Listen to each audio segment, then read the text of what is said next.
boa tarde. Welcome to this timely conversation on Amazonia Undercover, a film on the threats faced by the forest and its peoples.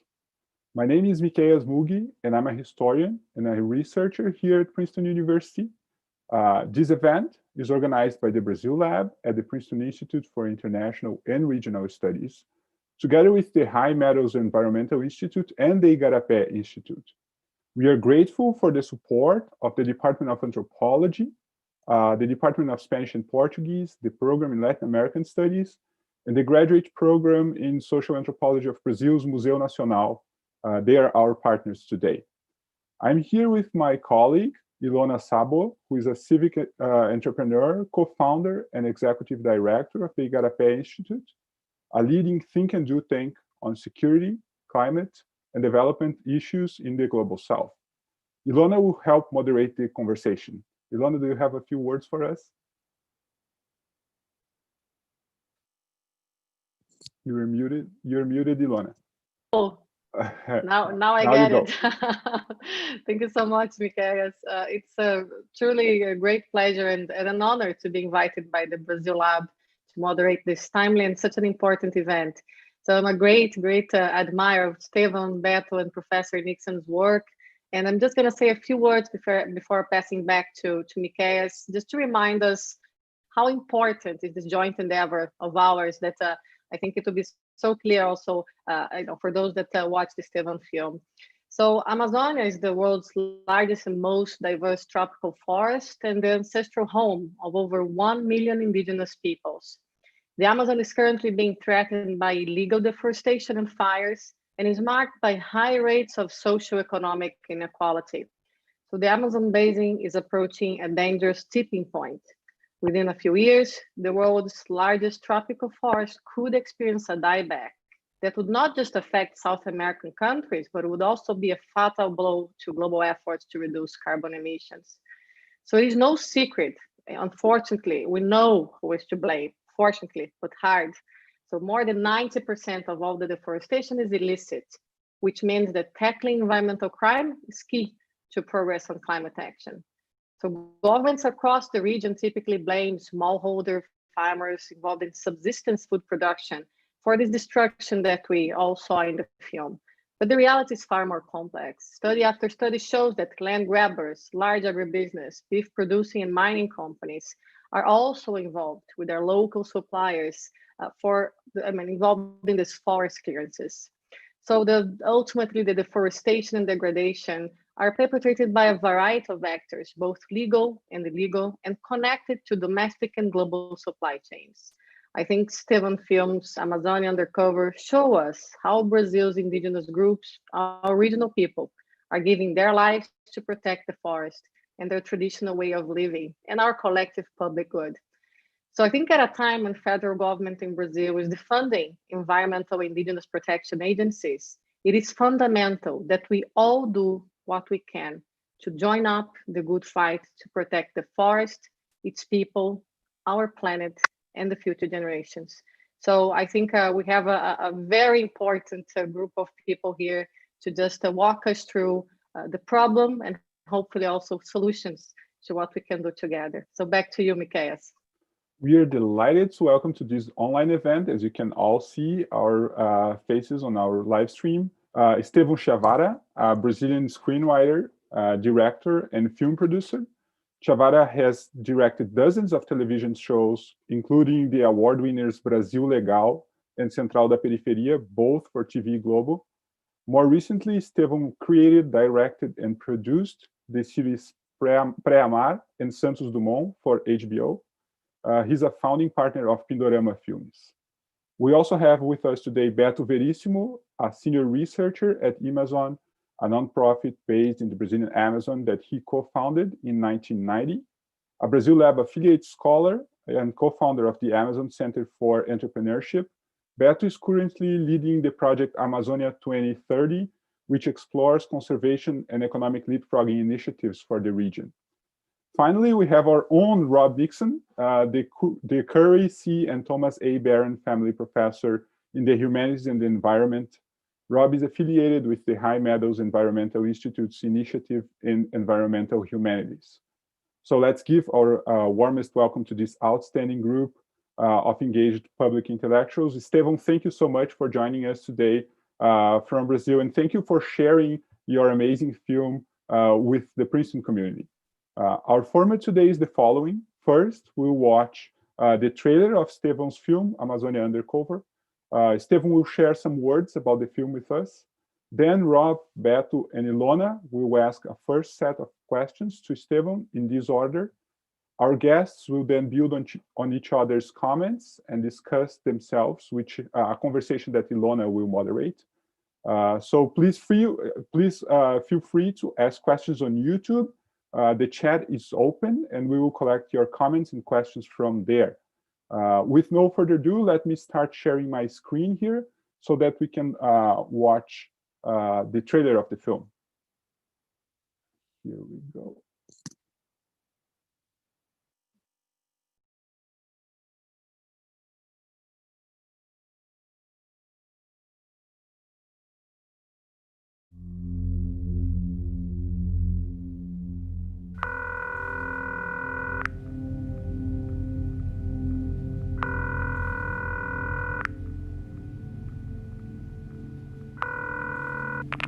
Fala, gente boa. Alô? Qual que é o tamanho daquela fazenda ali de céu azul ali? 760 aqui. Qual que é o valor dela? 20 milhões. Tá joia. Eu tô mexendo no negócio aqui. Nós temos uma área mais ou menos equivalente a 2 vezes o estado de Minas Gerais, na Amazônia, disponíveis para grilagem, que era a apropriação de grandes extensões de floresta para revender essas áreas no futuro. É uma forma de crime, de fato, organizado. Quem é o maior vendedor de fazenda hoje do Parazão? É o C, cara. O cara tem que bajular o C. Então, a especulação fundiária é o primeiro motivo que move essa questão do desmatamento aqui. Pagava quanto aqui? Ele pagava 3 mil pra mim que corto e... Quanto você? 1.600.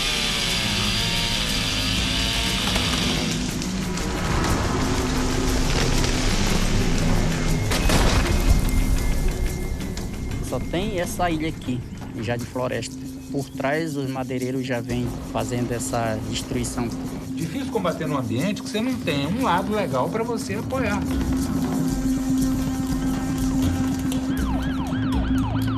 De fato, a sociedade vive o crime ambiental. Isso aqui tudo é camarão. Essa aqui é a maçaranduba. E essa aqui ó, é o IP. É a nossa floresta que nós estamos cuidando. A gente vai cuidar da floresta. Lá é a última fronteira agrícola do Brasil. Então, volta lá hoje, sempre que você pegar um mato, um pedaço de terra, você fica rico de novo.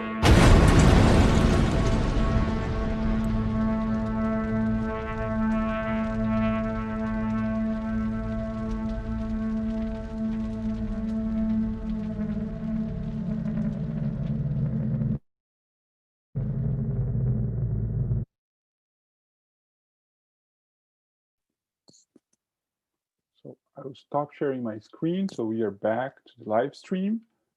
Thank you so much, Estêvão, again, for sharing the film with us and for your amazing work. So we'd love to hear from you some 5 minutes of initial thoughts about your film. If you could tell us a little bit about your work and why you decided to film this documentary. Well, hi, thanks for the invitation. Brazil Lab, and it's an honor to be with you tonight.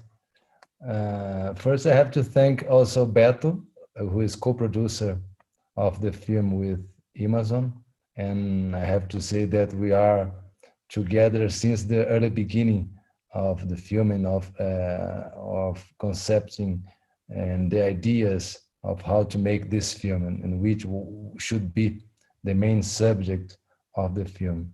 And it appeared clear for us that land grabbing was a huge problem in Brazilian Amazon. And this, we were working for 5 years.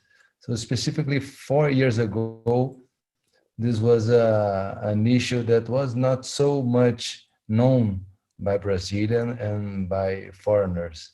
And we noticed that we should focus the film on this problem. Also because we have a large amount of public lands, public forests in Brazil, unprotected public forests.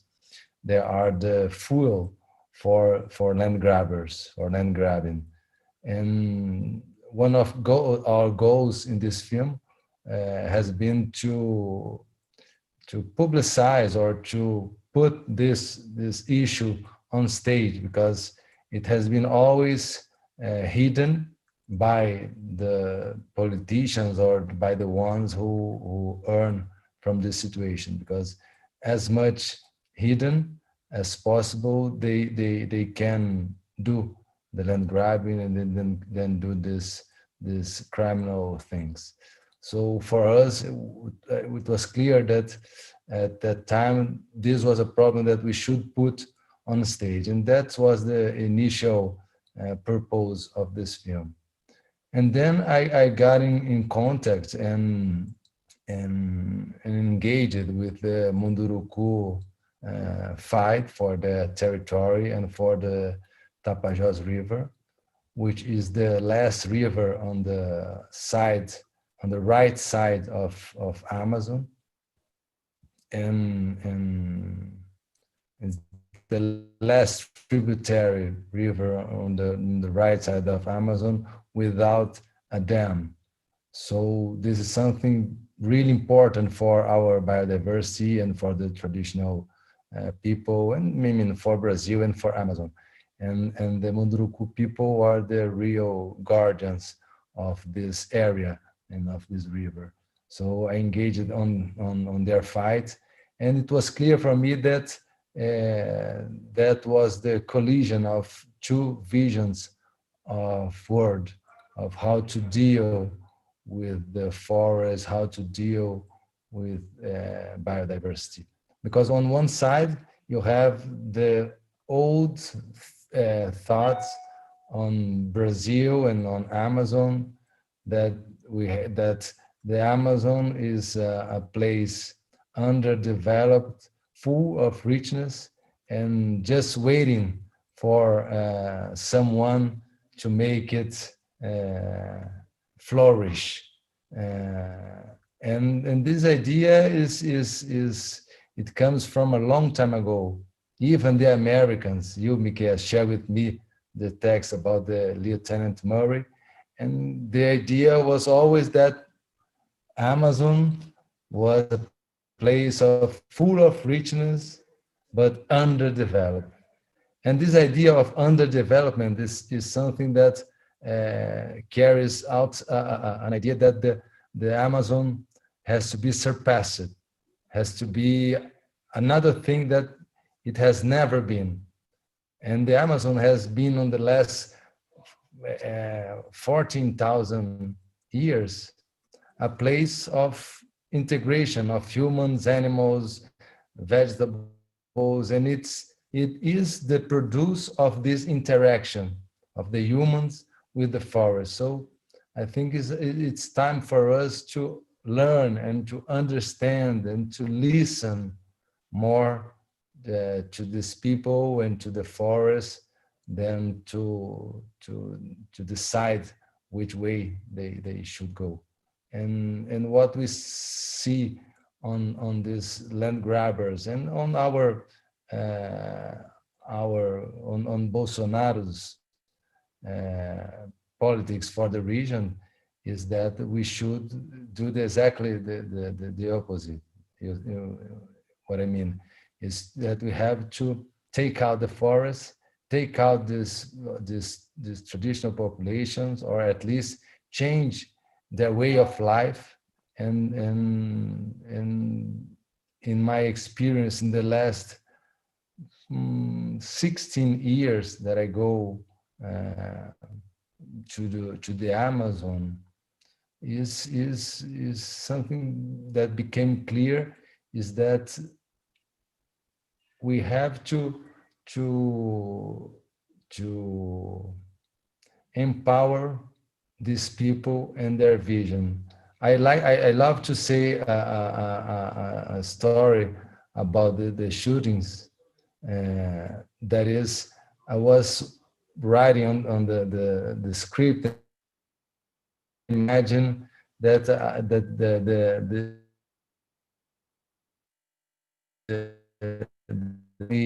tree in Munduruku, and I asked him, please, Veríssimo, how you say tree in Munduruku language? And he told me, no, we don't have this word in Munduruku language. So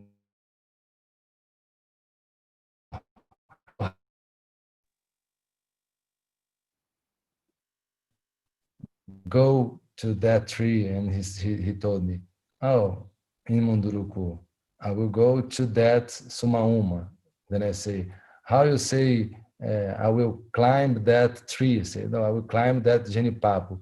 So I understood that the word tree is generalist and full of ignorance, and that they have a special relation with each tree of that huge forest. So this is a knowledge, a big knowledge, that we have to understand, that, as the anthropologist Eduardo Viveiro say on my film, the traditional populations, the indigenous populations, are not only our past, but also our possibility of future. So that's the why I did this film, and that's why I thank you for this time to share not only the film, but the ideas, and to discuss a little bit more on the importance of the Amazon rainforest for Brazil and for the planet.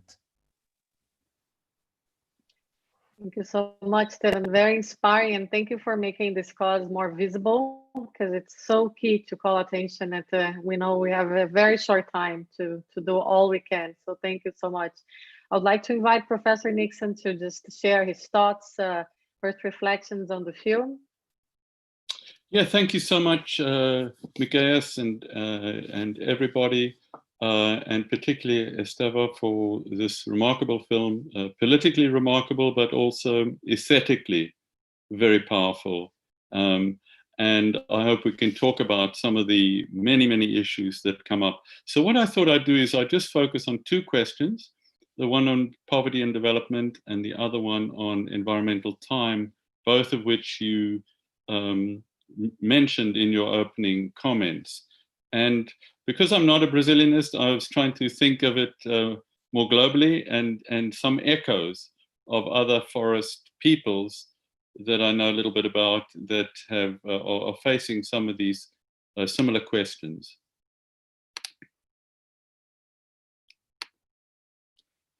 So this is the first question, is there's this wonderful moment in the film where you have this archival footage about 1 hour into the film, where you're talking about the common perception of the indigenous as people of the past, and then maybe they're becoming in public perception more the people of the future. And I wanted to, it reminded me of a comment by Arundhati Roy from India, and where she says, sorry, let me just get the original there. If there's any hope for the world at all, it does not live in climate change conference rooms. It lives low down on the ground, with its arms around the people who go to battle every day to protect their forests, their mountains, and their rivers, because they know that the forests, the mountains, and the rivers protect them.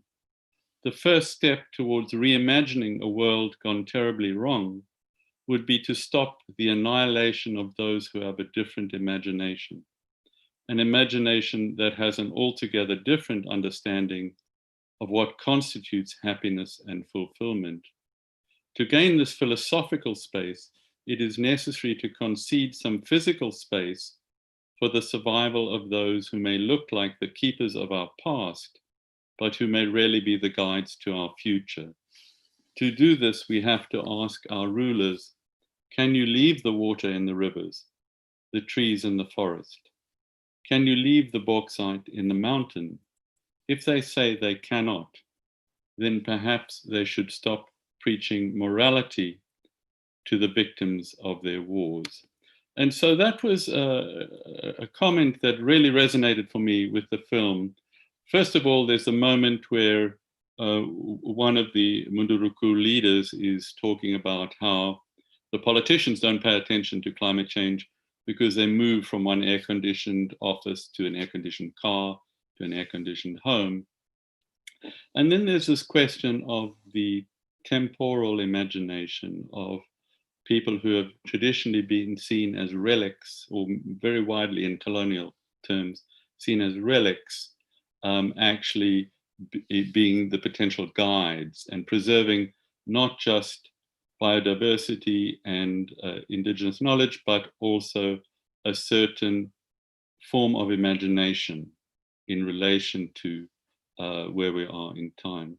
And the second question I would like us to engage more broadly is, who gets to define poverty and development?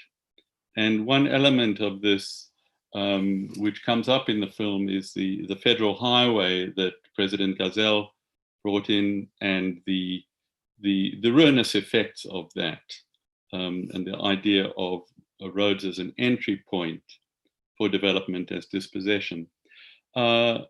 And the woman on the left, who is the leader of a successful struggle in South Africa against mining. There was an Australian mining company that was brought in, and the national government was very keen on collaborating with this mining company. The local people were not consulted, and the idea was that they would, the results would have been the destruction of their land and their sovereignty. The road was never built. It was a 20-year-old struggle. The road was never built, and the land has been preserved at great cost through the struggle. But Nomhle Mbutuma, the woman on the left, said this: we have shelter, we have land, we have animals. That's all we need. That's why we're saying we are rich. When somebody comes down here telling us you are poor because we are staying in a mud house, no, this is our culture and we like it and we enjoy it. Okay, so I thought one of the things that comes through very strongly in the film is the different ways that development is defined and the challenges that the indigenous face in mobilizing their idea of richness and poverty in the face of the kind of machinery of national development coming from the capital and the state. So those were my initial thoughts, because as I was watching the film, which is so profound and so textured in the Brazilian Amazon, I was thinking, oh, there are these echoes in other parts of the world as well. Well, thank you so much. I think these 2 points resonate very, very well to the situation in Brazil. And of course, I would like Estêvão to share your views on Professor Nixon's points.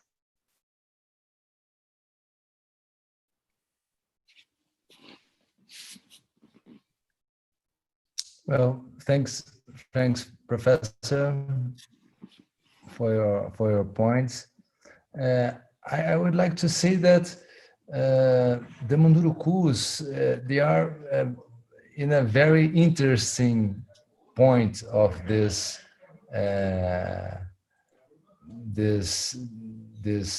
movement of integration in the modern society or the capitalism, because they were contacted for more than 100 years.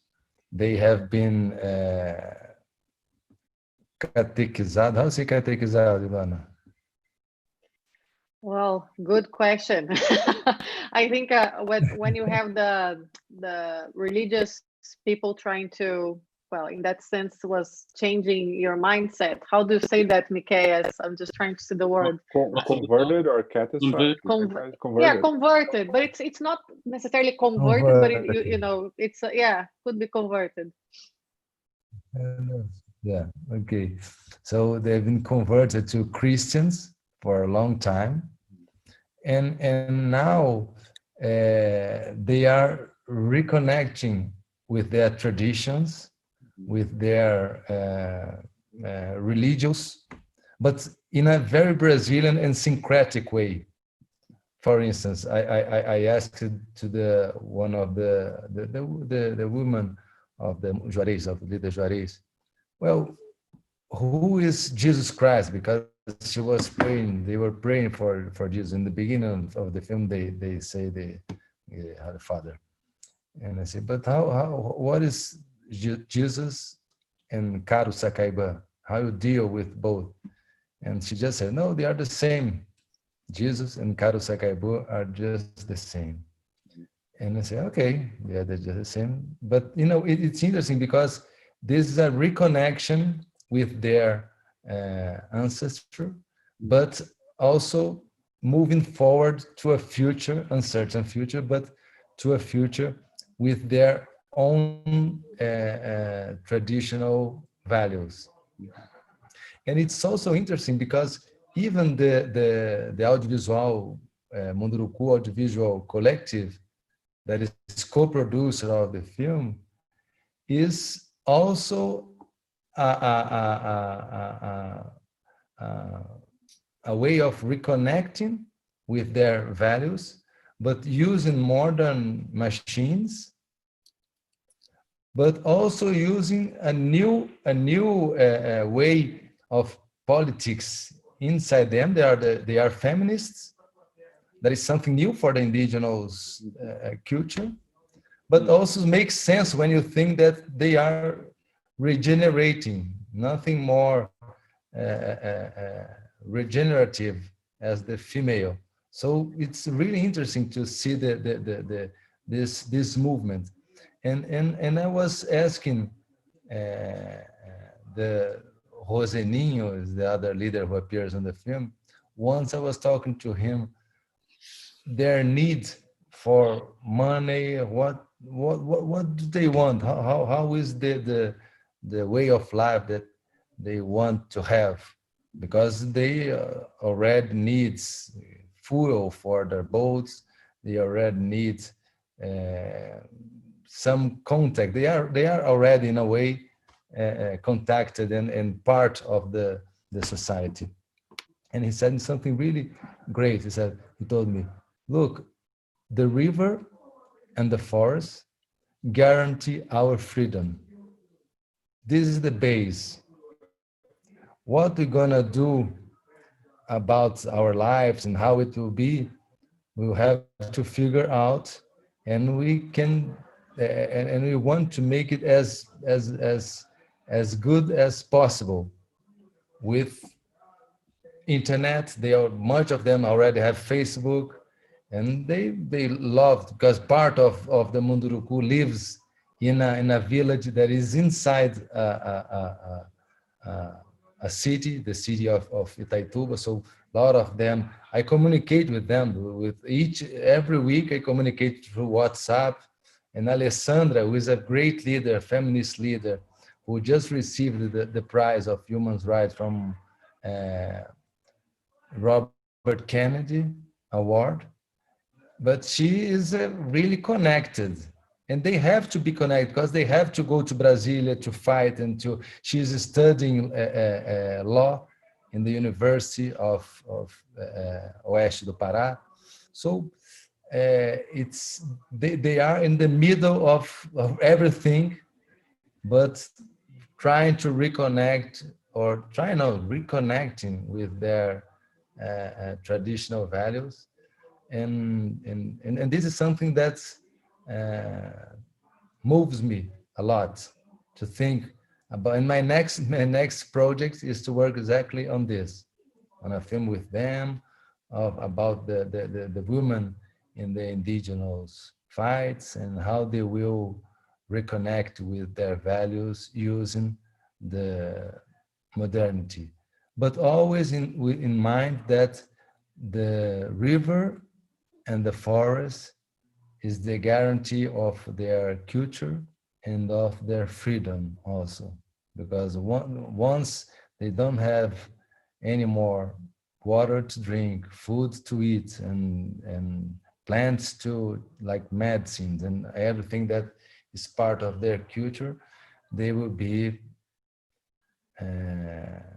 poor people, and they will be caught by the modern society or by the capitalism or by the labor laws in our society. So it's important, and this is something that I see the Brazilian government trying to convince the Brazilian people that the indigenous has to change their way of life. They have to be, as they say, like us. And for instance, I'm here in Minas Gerais now. I am not in Rio this day, today.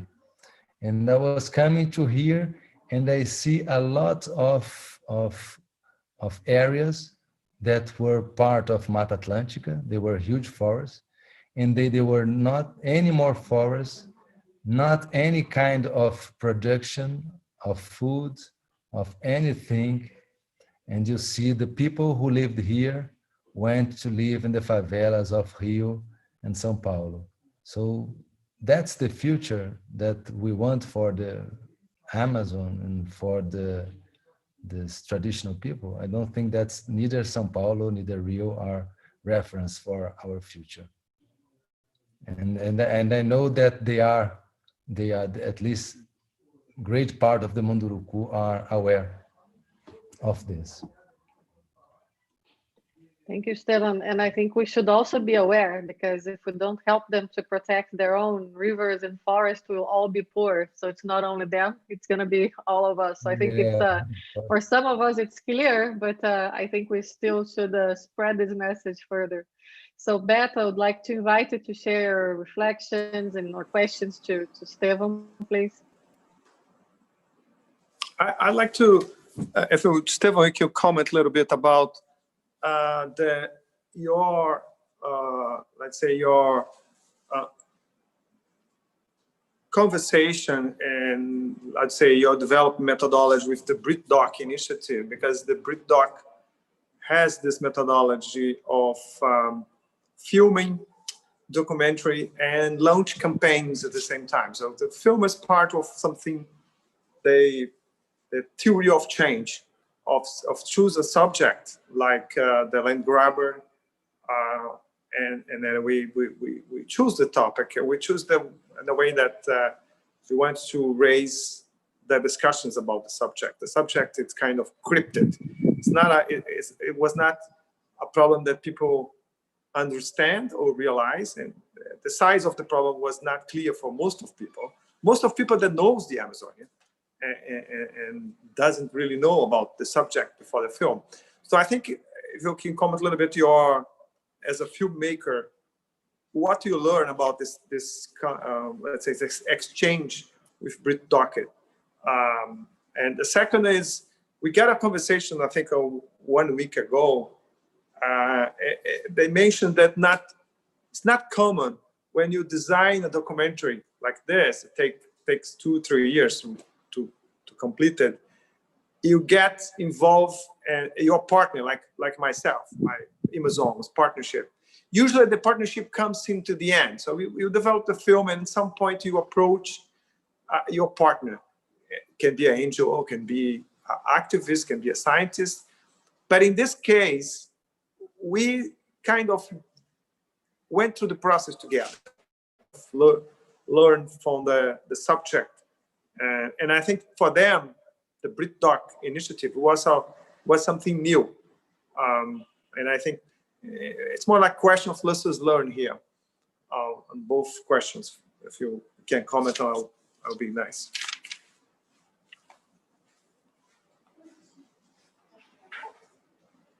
Well, first I have to thank you for being my partner in this journey. And this is something really special,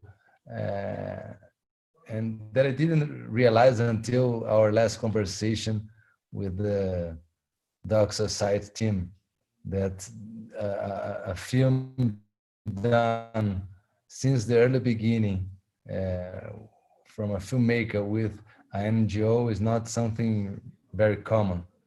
And for me, it's been great, because I told you in the early beginning that I would not make this film without you, because the Amazon subject is something really big, and I didn't have the knowledge to conduct this as it should be conducted. So I need someone by my side, and I knew, because we already knew each other from other experience, but I knew that you and Imazon will be my perfect partner. And this helped me a lot during all the process, not only by choosing the issue, but also during the filmings, the decisions I had to make of how to deal with any specific problem that appears on the ground. And after that, during the editing of the film, because also this has been a film that I've done during 5 years. So I edited, and I came back to shoot, and then I came back to the editing room, then I go back to shoot, and then I go back to the editing room, and we did many cuts until we say, okay, now we have a film. So this kind of discussion has been really great for me and really important for me. And afterwards, during the impact campaign, there is also something that the Dog Society brought to the project. To be with you was also a way of expanding the reach of our campaign. Because, okay, I worked a lot, and me as filmmaker, as the director, I have to take the main role in promoting the film. But I know that you and Imazon, being my partner, took also the film to people that are key agents in Amazon issue here in Brazil and abroad. So I think that we expanded the reach of our film with your partnership. But it's hard for me to say the goals, our goals in this journey. And I want to ask you, what do you think are the as our co-producer and as our partner, how do you see from your side, how has been the goals of this film and of this impact campaign?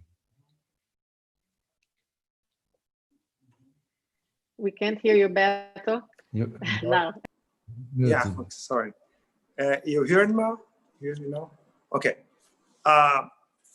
And I think for in one first dimension of try to address a critical problem, I think it was the power of a film that not only tell a story, tells a problem, but it kind of inspire people to feel the problem, to kind of feeling. It's not only thinking about the problem. So it's this combination of thinking and feeling that for me the lesson is more important. Because Estêvão did another project, and I was a partner as well. This was more thinking, kind of a brain-mind documentary. That was documented by Fantástico, the global TV. And I think this one, it's a film that people get emotional about. Get the music, the sounds, the forest, the history, the story behind drives you. People feel angry and emotional about. And I think we need to raise emotions and we need to raise the feelings about the forest. I think over time, scientists is too much cerebral, too much thinking about the problem. and have a limited impact on which audience. And I think the film will be able to reach a much larger audience and try to, in this way, helps the large outcome. The mission card of my life. The mission card is really, I think it's the legacy of a generation. It's protect the forest. It allows the next generation to receive this legacy and take care. And I think the film, and more, I think storytelling are key. And I think as scientists, we need to use more. And of course, the whole journey of learning how do a documentary step by step, and your visions about editing and presenting the documentary for several people now, and people make comments and go back. And it's part of when you write a paper, you do like the same. So you got 100 versions until you submit for a journal. And you share with peers to see if you get good comments. But in this case, we did more. I think we showed the film from a lot of people before the film was got a final versions. So that's in this sense, it was a remarkable journey for me. I'm very glad that we did together, and then I think we still a lot of things to do ahead because the issues are unsolved, and there is a lot of challenge ahead. So thank you, Beto. Before opening to the questions of the audience that we started receiving already, I'm curious to hear Estêvão, but also I think Professor Nixon, Beto's thoughts on something that I think it's something that we all should think about how to shift culture. So we see very clearly in your film, Estêvão, that many of those involved in the legal activities, such as deforestation and other crimes, they don't necessarily think they're doing something wrong. So it's always in the back of my mind. We have the law, all the things, but how can we then, and I think through your work, this is one of the possibilities, but how do you see the shift of culture of exploitation, destruction? Like how can we shift the mindset to sustainable development one? And if this is possible in the current, kind of zeitgeist of Brazil. Well, just this research has been just presented on, I think it's Folha de São Paulo who did that, but last week, 95% of Brazilians support the Amazon conservation. So we already know the value of the forest, and they already know that the most important character in preserving the forest are the indigenous people. So I think that in kind of public opinion, we already have this seed planted. And also when you go to the ground, you see that we have already initiatives that shows the value of, and the economic value also of the forest. And when you watch to the future and to industry, we also have already examples of that going on with medicine, with cosmetics, and we have a huge biodiversity. Beto is working on projects like that. We've been discussing the future for the Brazilian Amazon. But the thing is, if you don't have a political word that says the crime has to be banished from the Amazon, if you don't have it as a clear message, they will continue. That's for sure. And that's what's going on nowadays in Amazon. These criminals, they are feeling like empowered. They can kill people, then they can threat people, they can do illegal mining, they can do illegal logging, because they know that they have a support in the Brazilian government. For instance, now we have a question of mining and petroleum and gas exploration in indigenous land. We have this project of law passing through the Brazilian Congress. And some few indigenous has connections with mining, with logging, but they are few, and they have never been supported officially. But now we have a government that say, okay, the indigenous has to mine, has to explore, has to plant transgenic soy in their land. So it's a very weird situation that we're going through. But I'm sure that if we change the ruler in Brasilia, in the federal government, we can do great things in a very few time, because a lot of people are already working in Amazon. We have a lot of initiatives going on, interesting initiatives, and a lot of people that wants to make it happen and already making it happen. But we are facing Brazil a situation that we are trying to make como é que fala empate, hein? Stalemate. No jogo? Como? Stalemate? Michaelis, correct me if I'm wrong. Or draw. It can be a draw. Or draw. Easier. We're going to have a draw because we won't win. Now we are working in this situation. But I think that we have a lot of, once again, I'll say that, a lot of interesting, intelligent people working to a great future of Brazilian Amazon, but we need the support of the government, because the government decides a lot of things in our country and in our future.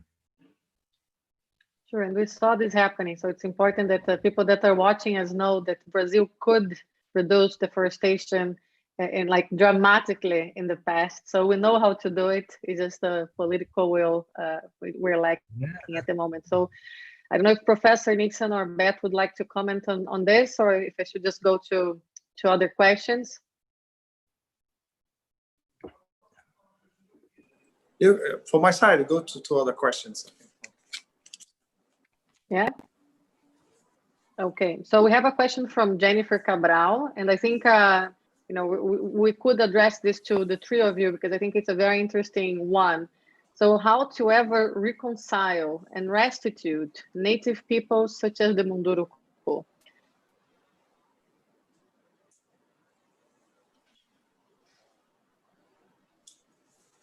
Because Estêvão, you want to address the question?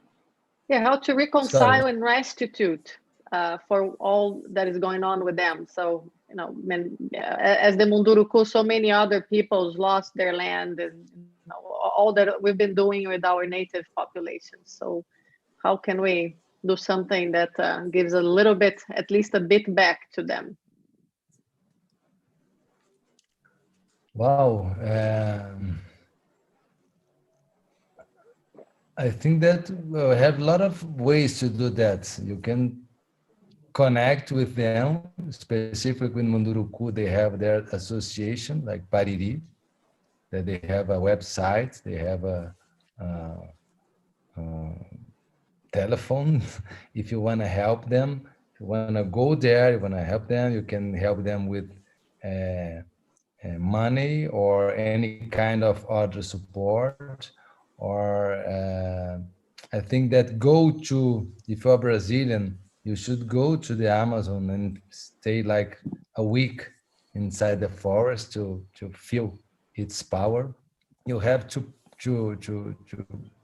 put pressure on the government and on the Brazilian Congress.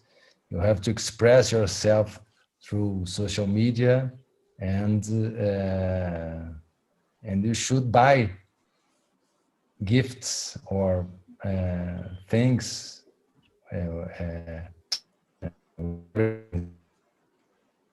jewelry from the indigenous, not from Zara, not from Prada, not from Tiffany. That's my first points. You are muted, Ilona. Thanks, just all great suggestions. I'll take all of them. So Beto, do you want to compliment Estêvão? Well, and I think the Robert Kennedy Award was very important. So recognition outside Brazil, award. The second, it's important to engage in collaboration and kind of horizontal collaboration. So they have internet. The people are filmmakers now. So they are very anxious to establish connections and dialogue. The people in Princeton community want to establish a dialogue with the young folks there. So that's the kind of thing that can happen, and they can move, and they create possibilities of partnership in equal terms of helping, and they are the guardians now. They are doing a lot of work for us now. So that's another way to go. All the pressure we can make it. Writing an article for New York Times, pressure companies that buy stuff from Brazil, make sure they have commitment to protect the indigenous rights. So, although there was a lot of things going on here that we are not happy, the indigenous law is still validate. We don't change the indigenous law yet. So we still being able to hold a lot of assets. The law is still there. Most of the territories are still, let's say, demarcated. Although that they are demarcated, but they are not to invade it by illegal logging, gold mining. But the territory that was demarcated in the past, they still demarcated. So that's another good asset. So we want, of course, in this particular aspects of the indigenous, the Munduruku tribe that Estêvão mentioned, they are not yet demarcated. So there is still new indigenous territory to be demarcated. And sometimes a specific campaign relate to the case of the Mundurukus that was portrayed in the film, really help them to, it's an international campaign, because this international campaign protects this indigenous particular territory they are not yet protected, helps to protect the unprotected forest. So the unprotected forest, to see the size of we're talking about, is an area bigger than California and New Jersey and Delaware and Maryland and Connecticut combined. That's the size of the territory that has been trapped by logging and then trapped by the illegal land grabbers. So of course, if you lose those territory, you lose the forest, and then you lose the future. So it's kind of a battle for the humanity, and encapsulate in one large territory. But this story of the indigenous tribe, that the Mundurukus, is a reflection of the big fights surrounding. So if we want to make a case and point, it's and something that relate to this particular territory. This is indigenous name, and I think Estêvão, what the name of the territory? It's not an easy name even for us to pronounce. I think you are more Munduruku than myself, so maybe you can pronounce the name. Sairé-Maibã. Sairé-Maibã. So that's it. But we can type it. But that was a territory with boundaries defined and have to be legal protected. It's not yet. So the government is not yet taking initiative to demarcate it and to fully protect it by law, this particular territory. Thank you, Beto. Professor, would you like to give your thoughts on that? Sure. No, I was thinking about this study that came out last year that said if we plant 1.2 trillion trees on Earth, it would contribute to a 30% reduction in CO2 emissions and so forth. So it's caused a lot of controversy, a lot of debate. And one of the questions that came up was if there is going to be mass afforestation or reforestation, will that displace people from the forest in the name of mitigating climate change? So it became very controversial. And I think one of the things that perhaps as outsiders we can do is to point to some of these new studies that show that biodiversity is better protected when you have forests inhabited by the indigenous than when you have national parks that are uninhabited.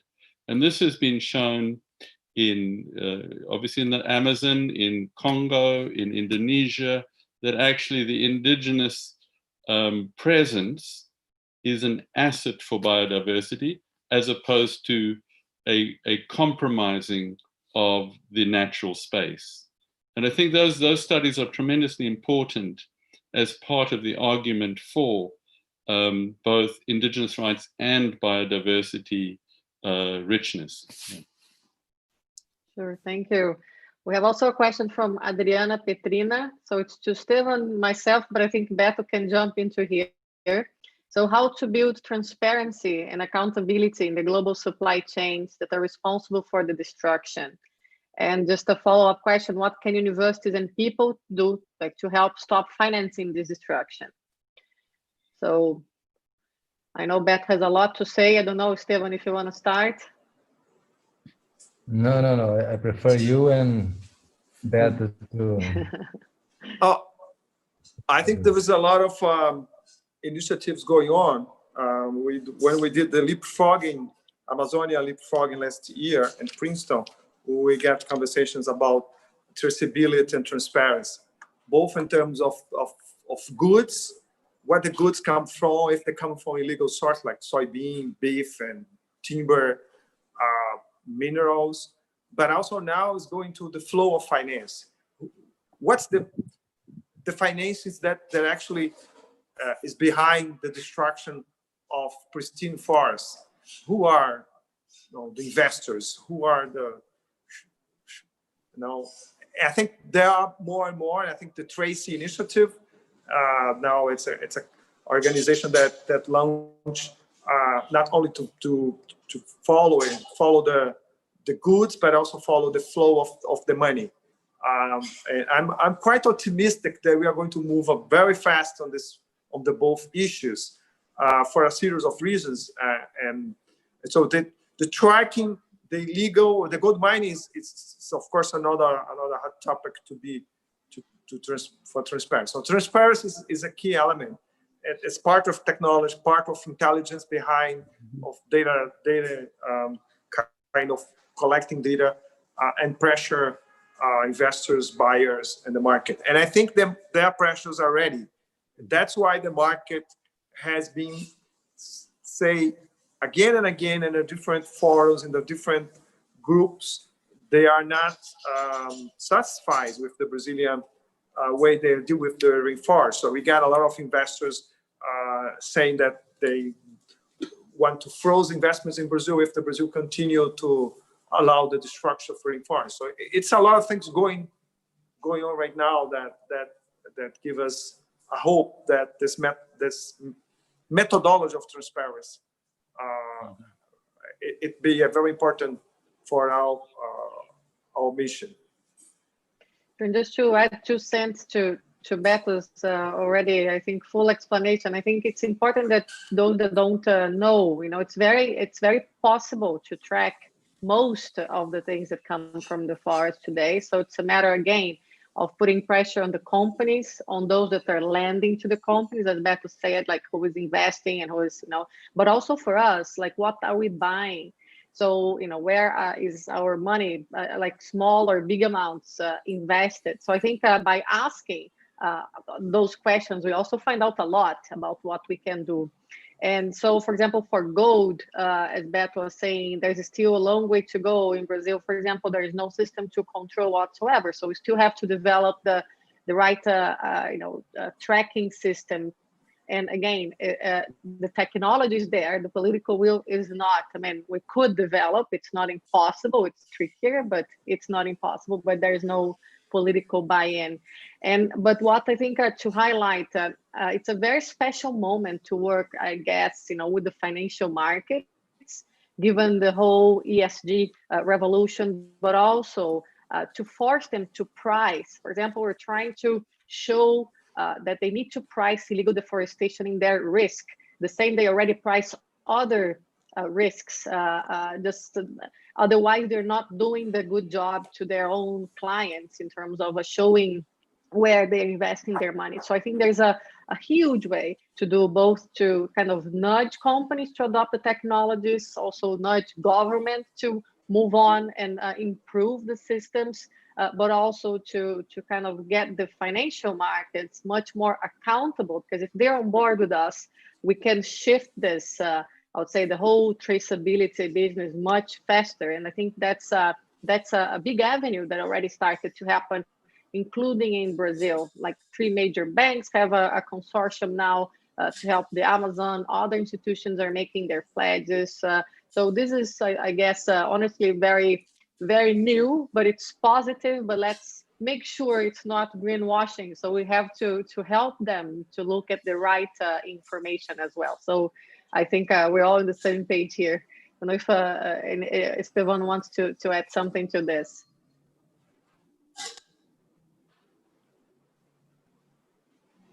No, I love to learn from you.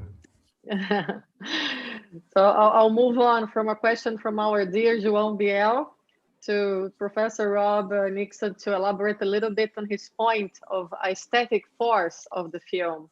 And also to Estêvão, how did the making of the film change how you think of art and the politics of art? Okay, I'll let Estêvão think about that a little bit. Yeah, so it comes back to something that Beto said earlier about the emotional charge. And so for me, there were these strong mini narratives of suspense, of the chase and the demarcation encounters. So I thought one of the things that was very successful in the film aesthetically was the intertwining of information and dramatization. So that and a lot of that, for me, perhaps the most impressive thing in the film, sort of aesthetically, was the way in which it communicated, not in the abstract, but on the ground, the machinery of struggle, the machinery of dispossession, demarcation, all these processes that can seem rather abstract. But when you're in the vehicle, when you're listening to the radio call, all of those things gave it an element, a kind of a mixed genre element. So it wasn't just a documentary to communicate information, but it took you into the immediate tension of the chase, the pursuit, the burning of the vehicle. So those were some of the dimensions that I thought were very, very powerful and maybe increased the film's reach. For people who might think of a documentary as just informational. Yeah. Thank you. So Estêvão, for you, how did the making of the film change how you think of art and the politics of art? Well, this is very special film because, as I mentioned, I film and edited almost at the same time, and in a way, I didn't have a great sponsor for the film. It's a very independent film, so I had freedom to do it the way I wanted. So it was I've never done something like that. I mean, I could choose which way to do, but in the beginning, I didn't know exactly how it would be, the film, and it was very, very important for me to feel this freedom to find the way. And I found the way, I found the narrative during the the filming. And also the film with its impact campaign, it produced me a new feeling of really putting my effort and putting my art in political, in changing structures of Brazilian society. And also saying about the way I did the film, Professor Robert Nixon, I love. Well, I do also fiction film. I write for fiction, so I love to mix these techniques. I mean, sometimes I bring real characters to my fiction films, and sometimes I bring fictional techniques of narrative to my documentaries. And I love to do this, and I love to understand the motivations of my villain. So when I go to write a dialogue, I have to understand how that strange bad guy would react, or why he would do such a bad thing. So I have to understand him, and in a way I have to feel like him. And this is interesting because when I was doing the film, I tried not to, we would say like it's a joke, to Michael Moore, make like Michael Moore, or to dramatize or to paint on more strong colors, because I want to bring the audience to getting into that reality and getting into the thoughts of my characters. And even the Agamemnon, who is the villain of the film, who has this terrible quote about the dinosaurs. The Jurassic guy. I think that the Jurassic guy, I've been really respectful with him, because with his interview, I could have done some strange things for him. I mean, transforming a little bit what he was saying to put his more ugly and more repulsive than he already is. But I didn't want to do that. I want to make that the thoughts was like, well, maybe this guy has something real, or he has something real to say, or maybe he has his rights also.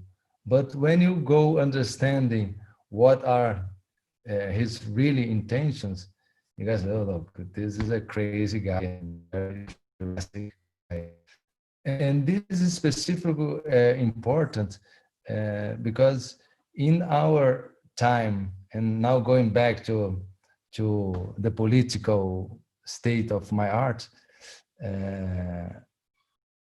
in this time of a very high polarization in America, but in Brazil a lot, it was interesting to see that no one condemned my film. I say, the people, or the ones who didn't like it or even support land grabbing, they could not say that was not happening. Or also, I didn't open a feeling into them just to say bad words, or bad and ugly and ignorant words, or fake news about my film. This is strange, because I was expecting to have a reaction like something more. I was expecting also to maybe be processed by someone, because I was putting their voice or putting their image on the screen. But nothing of this happened.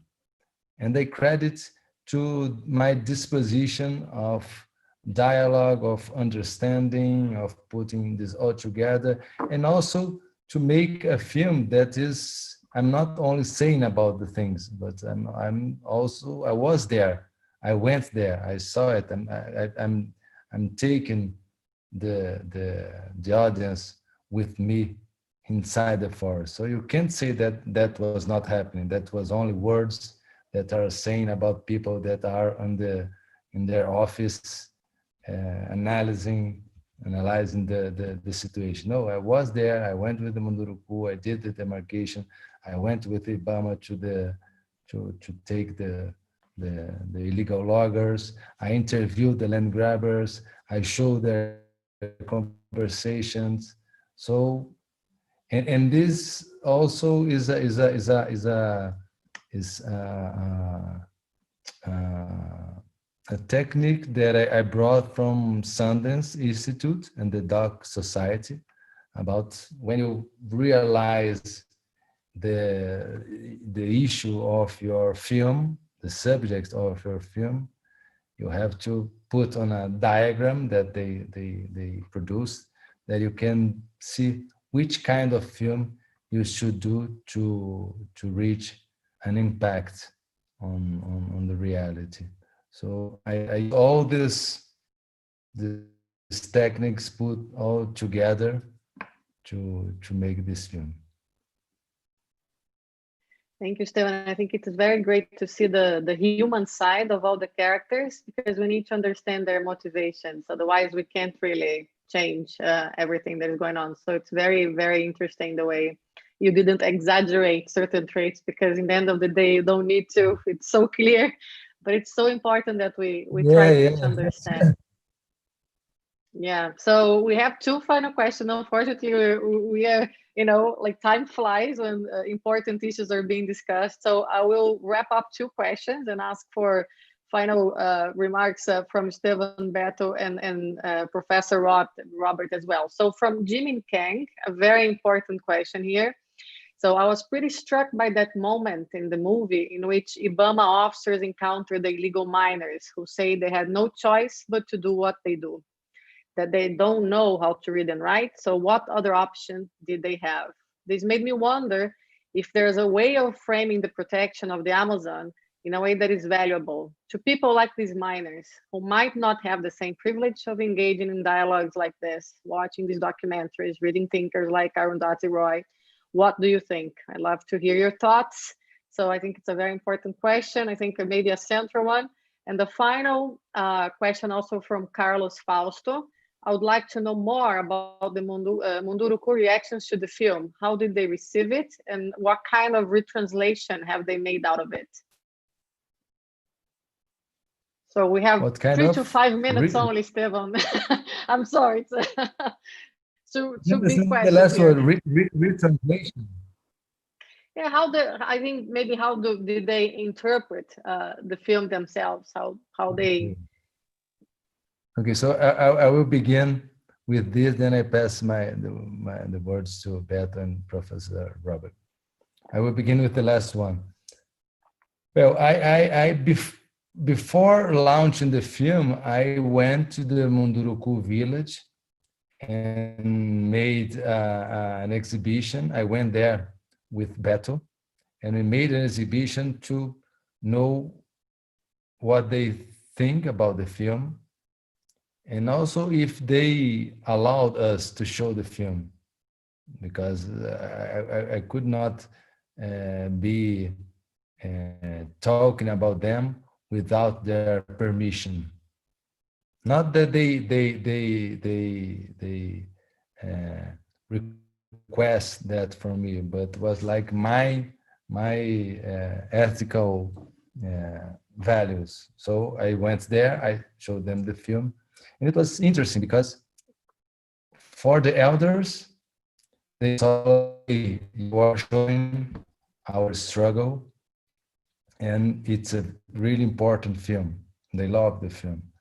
And for the youngers, it's a kind of, well, now I understand with who we are fighting with. because for them was like, oh, let's go to the jungle to make the demarcation, but they didn't know the surrounds of the problem. They only asked me why I didn't put on the film anything about, that was their only critic about the film, that I didn't put anything about mining. And I told them that, and they understood that was a more complex issue, because some of them are miners, some of the Munduruku are miners. So that would be another film that, and if I put this on the film, it will weak their position. So I said, look, no, I decided not to say anything about mining in your territory, because that would weak the land grabbing thing. But they loved it. I think it was important for them. And also the Juarez face be on prime time television, national television, every day for at least 2 weeks, and now he's at Global Play. It's a way of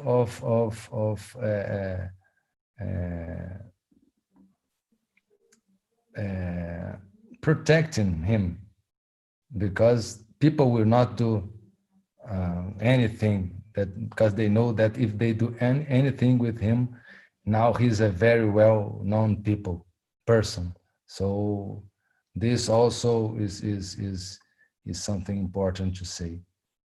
And about the first question, which was the two guys, yeah, the loggers. Well, I think that this is something tricky, because the problem is not logging. The problem in the Amazon is not agriculture.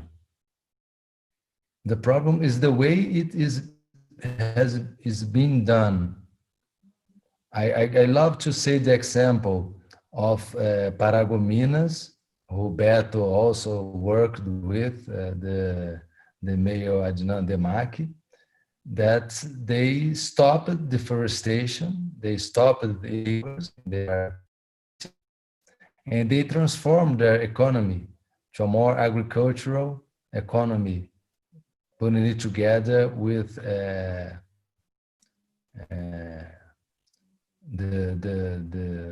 como é que fala, merenda escolar?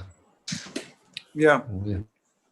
Yeah, in this case of Paragominas, if I can add, for the case of the Paragominas, who instead of doing illegal logging in an indigenous reserve that is also illegal, and you carry your logging operation with forest management, and you create opportunity jobs for people like those guys, well trained, the same level of education, but technical training with better salary, better protection. So for each kind of problem we get, illegal agriculture, you have an option to do much better. And it's the idea of the frontier. The Amazon, it's an open frontier. As an open frontier, you get those people that invaded, and they hire those poor people, no, with low level of education, low level of opportunity, and that's just for this frontier moves, and the results, it's increased poverty, violence, destruction. So it really it's bad for all considerations. So it's not good. The social indicators it's just terrible. And we have to find a way to those people that are kind of victims, like those guys that has no opportunity for job, in a wrong place, doing the wrong thing, to offer opportunity for that. There's a plenty of opportunities if the government really close the frontier. Opportunity for restoration, planting, to do all the things that more reasonable for them to do. So, but that's a human tragedy as a result. If you do a bad policy, and the result of the bad policies is a lot of suffering, human suffering, forest suffering, so the humanity suffering, planet suffering. So it's a kind of and the film, I think, is really show all the time that's a tension between what's going on right now in this particular part of the territory, and how this actually it's a kind of zoom, a microcosm of a lot of things going on in the Amazon. It's a microcosm that reflects a much bigger problem. Couldn't agree more. And so maybe just Professor Robert Nixon, the final remarks. Just so I totally agree with that, and you see that in other situations as well, like in the oil fields in North Dakota in the US. What you have is unrooted migrant masculinity, people who are desperate and have been deprived of an education and are in man camps and come into these areas and are profoundly destabilizing. And I think one of the things that the film did was it was empathetic in some ways to their lack of choices because of the way in which, in a sense, they've been victimized by the system. But then through the ideology of the frontier, they are legitimized to be marauders in a certain way in these very fragile situations. Yeah. Sure, I think we need to understand the needs, but I think really ask the governments to put in place the right system to include them, because there's so many, for another debate, but so many solutions and better ways of doing it. I think the case of Paragominas is one of them.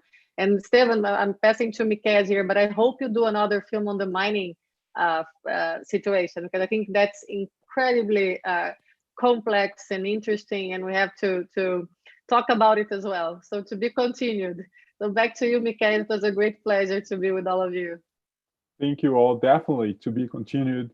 So to conclude, I would like to thank you, Estêvão, Ilona, Rob, and Beto for your participation today. This was an amazing event.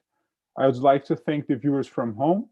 Thank you so much for watching. We hope you participate in future Brazil Lab events. As a final note and a heads up, next week we will host a conference honoring the incredible Brazilian writer Clarice Lispector.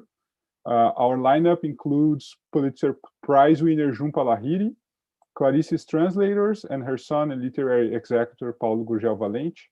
The event will have Marília Librandi and João Bill as moderators.